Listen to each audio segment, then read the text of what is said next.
অবিশ্বাস্যভাবে টি-20 বিশ্বকাপ জিতে আনন্দে ভাসছে রোহিত বাহিনী। এবার ভারতীয় দল খেলতে যাচ্ছে দুর্ধর্ষ এক 5 ম্যাচের টি-20 সিরিজ জিম্বাবুয়ের বিরুদ্ধে। জিম্বাবুয়ের মতো টিম এই মুহূর্তে টি-20 ফরম্যাটে বাংলাদেশ, শ্রীলঙ্কার মতো টিমের বিরুদ্ধে দুরন্ত পারফরম্যান্স করেছে এবং ভারতকেও তারা দুবার হারিয়েছে। তাই ভারতীয় টিম একাধিক পরিবর্তন ঘটিয়ে কিছু প্লেয়ারকে বাদ দিয়ে কিছু নতুন প্লেয়ারকে সুযোগ দিয়ে নতুন ক্যাপ্টেনকে নিয়ে এসে সম্পূর্ণ এক দুর্ধর্ষ স্কোয়াড ঘোষণা করলো। হ্যাঁ বন্ধুরা, আজকের এই ভিডিওতে দেখে নেব স্কোয়াডে কারা কারা সুযোগ পেয়েছেন। ভারত বনাম জিম্বাবুয়ে টি-20 সিরিজটি কবে থেকে শুরু হচ্ছে, ম্যাচগুলি ভারতীয় সময় কটা থেকে দেখতে পাবেন। বন্ধুরা, চ্যানেলটিতে নতুন হলে সাবস্ক্রাইব করে নিন। এই সিরিজের জন্য ক্যাপ্টেন হিসাবে ঘোষণা করা হয়েছে শুভমন গিলকে। ওপেনার হিসাবে থাকছেন ঋতুরাজ গাইকোয়াড়, যশস্বী জয়সওয়াল ও অভিষেক শর্মা।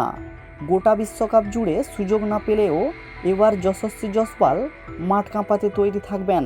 তবে এই প্রথমবার ভারতীয় দলে ডাক পেয়েছেন সানরাইজ হায়দ্রাবাদের হয়ে আইপিএল কাঁপানো অভিষেক শর্মা, যেখানে উইকেট কিপার ব্যাটসম্যান হিসেবে ডাক পেয়েছেন রিঙ্কু সিং, ধ্রুব জুড়েল ও সঞ্জু স্যামসন।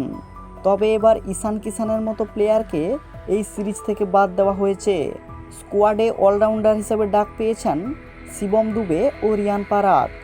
রাজস্থানের হয়ে আইপিএল কাঁপানো রিয়ান পারাক ভারতীয় দলের নতুন চান্স পেয়ে কিভাবে পারফরম্যান্স করেন সেটাই এখন দেখার। স্পিন বোলার হিসেবে ডাক পেয়েছেন রবি বিষ্ণুই ও ওয়াশিংটন সুন্দর। তবে দুঃখের বিষয় এই যে 2024-এর আইপিএল কাঁপানো বরুণ চক্রবর্তীর মতো প্লেয়ারকে, যিনি 15 ম্যাচে 21টি উইকেট নিয়েছেন, তাকেও যেমন নেওয়া হয়নি, ঠিক তেমনি এবার যুবিন্দর চাহালকেও বাদ দেওয়া হয়েছে। এবার ফাস্ট বোলার হিসাবে জায়গা পেয়েছেন আবেশ খান, খলিল আহমেদ ও মুকেশ কুমার।